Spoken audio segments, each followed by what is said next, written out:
Kalau Nabi SAW berbicara tentang dua orang yang bukan bersaudara, ya, kata Nabi SAW, la yahillu li muslimin an yahjura akhahu fawqa thalath. Tidak halal bagi seorang untuk memboikot saudaranya lebih dari 3 hari.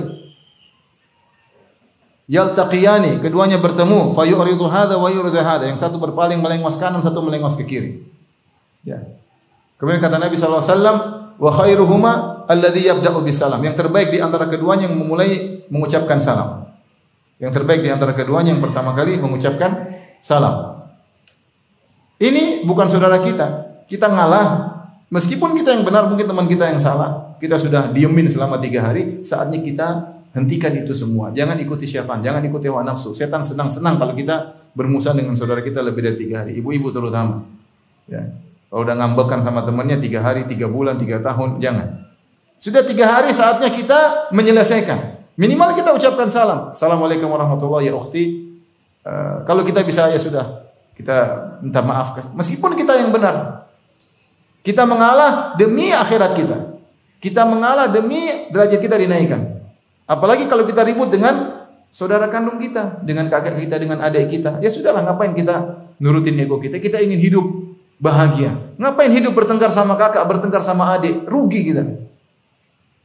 Sudah mencari kebahagiaan tidak mudah, kebahagiaan kita kotori dengan pertikaian antara kita dengan kerabat-kerabat kita. Mulai sekarang ibu-ibu yang dirahmati Allah Subhanahu wa taala, ikhwan juga sekalian, cek saya punya masalah dengan siapa sekarang ini. Adakah masalahku dengan bapakku, dengan ibuku? Sebagian orang punya masalah dengan bapak dan ibunya, ada. Bertengkar dengan orang tua sendiri, waliyadzubillah. Ya. Lihat, saya punya masalah enggak dengan bapak, saya punya masalah enggak dengan kakak saya? Coba cek ada masalah enggak? Saya punya masalah dengan adik-adik, ada enggak? Cek. Enggak ada, alhamdulillah. Cek, saya punya masalah dengan tante enggak? Dengan bibi? Kalau enggak ada, berarti Anda aman. Tinggal menyambung silaturahmi dengan lebih berbuat baik kepada mereka. Tingkatkan intensitas perhatian kita terhadap mereka.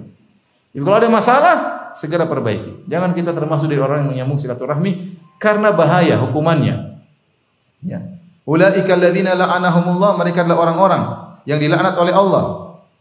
Fa asammahum, Allah buat mereka tuli, wa a'ma absarahum, dan Allah jadikan mereka buta.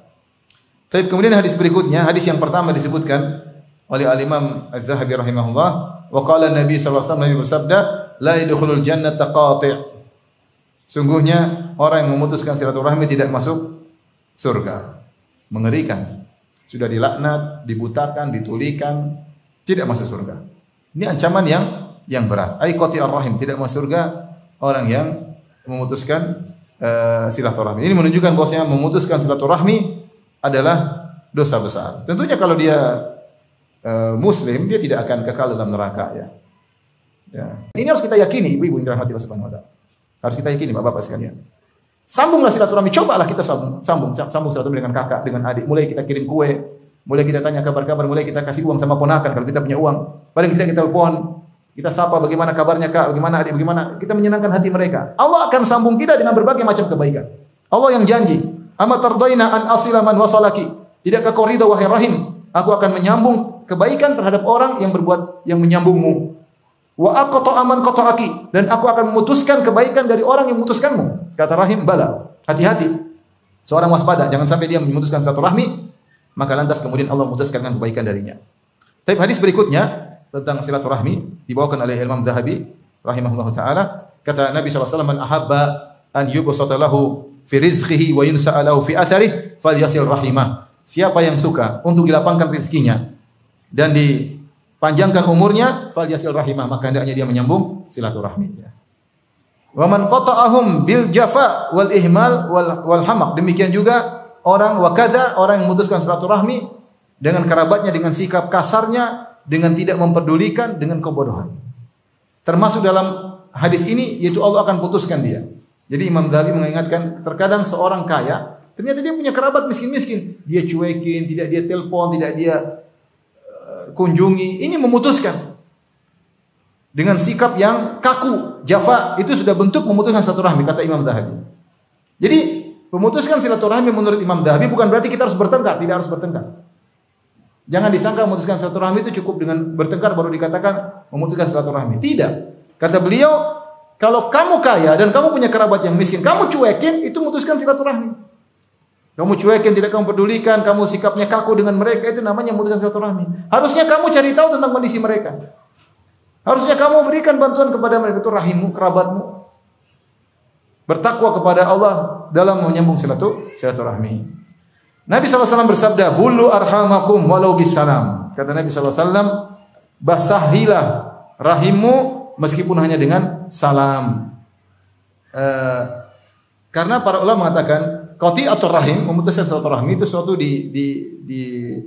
diibaratkan dengan suatu yang panas, memutuskan silaturahmi suatu yang panas. Menyambung silaturahmi diibaratkan dengan suatu yang basah, yang menyegarkan, yang menyambung. Makanya syariat menggunakan istilah, Nabi SAW menggunakan istilah bulu, basahi rahim kalian. Maksudnya berbuat baiklah kepada mereka, jangan sampai kalian memutuskan silaturahmi sehingga timbul hal yang panas antara kalian dengan mereka. Walau bisalam, meskipun dengan salam.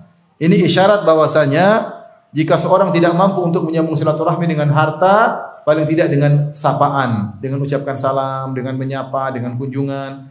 Karena makna dari menyambung silaturahmi adalah berbuat baik kepada kerabat dengan cara apapun. Kalau bisa dengan harta itu yang terbaik. Ya, kalau bisa dengan harta, karena namanya harta punya pengaruh yang luar biasa. Kalau tidak bisa dengan harta, maka dengan kunjungan, maka dengan sapaan dan yang lainnya. Baik, kita lanjutkan.